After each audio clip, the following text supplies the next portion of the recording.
Big TV భక్తి సమాచారం WhatsApp ఛానల్లో జాయిన్ అవ్వండి. అన్ని విశేషాలు ఎప్పటికప్పుడు తెలుసుకోండి. గురుగారు, మనం గమనిస్తే కూడా ఈ మంత్రం జపించేటప్పుడు ఇప్పుడు ఉదాహరణకు నవగ్రహాలు ఉన్నాయనుకోండి, కుజగ్రహం తీసుకుంటే 7000 జపం చేయాలని అంటారు. అందులో ఓ 10వ వంతు హోమము, ఇంకో 10వ వంతు దానము చెయ్యాలి అని చెప్తూ ఉంటారు. ఇది ప్రతి ఒక్కరూ ఆ హోమాలు దానాలు చెయ్యాలంటారా, లేకపోతే ఎవరి చేతనైనా చేయించినా కూడా తత్సమానమైన ఫలితం లభిస్తుందా? చాలా చక్కగా ఇలాంటివి చేసేటప్పుడు తల్లి చెయ్యగలిగేటువంటి వారు ఎవరైతే చేస్తున్నారో వారి కర్మను కూడా మొయ్యాల్సి వస్తుంది. అంటే చేసేవాళ్ళది మనం స్వీకరించాల్సి వస్తుంది.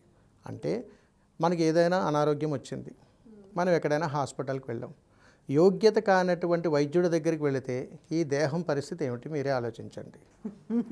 అలానే ఈ గ్రహమండలిలో మనకున్నటువంటి జాతకరీత్యా, ప్రయాణాల రీత్యా, ఇతరితర ఏదైనా కావచ్చు, ఆయా గ్రహాలు నవగ్రహాల యొక్క ప్రభావం ప్రతి జీవరాశి మీద ఉంటుంది. అది నేను కావచ్చు, ఇంకోటి కావచ్చు, ఎవరి మీదైనా ఉంటుంది.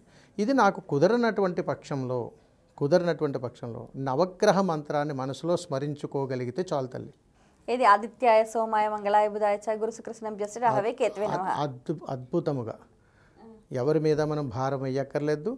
నా బదులు మీరు చెయ్యండి, నాకు రావడానికి అవకాశం లేదని కూడా ఎవరికి చెప్పక్కర్లేదు.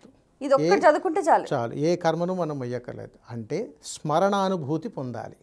నవగ్రహాలు ఎప్పుడైనా సరే మనకు అవకాశం కుదరలేనప్పుడు సూర్యోదయం అవుతున్నటువంటి సమయం మాత్రమే ఆ మంత్రాన్ని చదువుకోవాలి. మళ్ళీ సూర్యాస్తమయం అవుతున్నటువంటి సమయంలో ఆ మంత్రం చదివితే చాలు. ఎన్ని వేల జపాలతో కూడా సమానం అయిపోతుంది. కాబట్టి ఎలాంటి విధి విధానాలు ఇబ్బందులు పడవలసిన అవసరం లేదు. ఎవరి కర్మను మోయవలసిన పని లేదు. మనకు అన్నీ సమకూరి సమయం అనుకూలత చెంది జపానికి కూడా మనం సమయం కేటాయించగలిగినటువంటి విధానాలు కుదిరినప్పుడు చాలా చక్కగా మన స్వహస్త్రాలతో మనమే చేసుకునేటువంటి విధానాలే నవగ్రహాలు తల్లివి. For more videos like this, subscribe Big TV channel.